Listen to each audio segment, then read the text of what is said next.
Okay, so to summarize, like the affirmative side that we should abolish the SAT, we said that there is a distinct gap between the nationalities, the genders, and the social status, and that also that it's not a good predictor of how well somebody will do in college. And so they were saying that, or our opponent was saying that if we do take away the SAT, that it will hurt the admissions process, and it will make it a lot longer. And we were saying that if you do, there is 10%, or the top 10% of all high schools or if you're top 10% of your class in any high school in Texas, you will automatically get into all Texas state schools. So that takes away that big gap or that big amount of time that it would take to look over those students.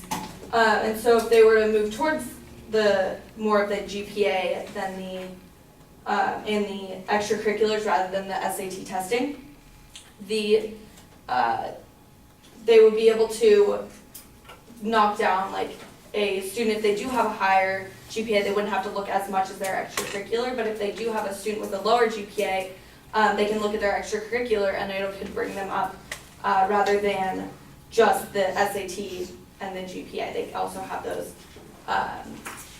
extracurriculars. And they said, the Florida State Admissions Chief said that the SAT doesn't measure heart. So he was saying that, like what we were saying, that it doesn't measure how hard a student has worked.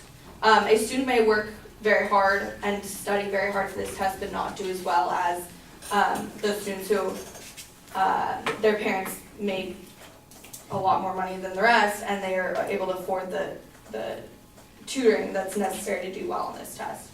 And there's a good 130 point gap between the students whose parents have a higher income than like a lower income. And so with those extra tutoring, they are not able to get that fair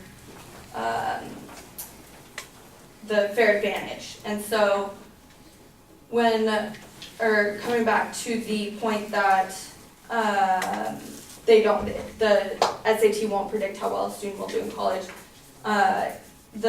a study done by the UC San Diego's The Guardian says that a student who has a score of over 1,300 on the SAT, or 82% of students who had a score of over 1,300 on the SAT graduated within 5 years, and while 74% of students who scored a 2,200 on the SAT graduated within the same time. So it's still not testing how well they will do in the actual college setting. It's just testing how well they do in the test setting over the pressured situation that they're put in for that 4 hours.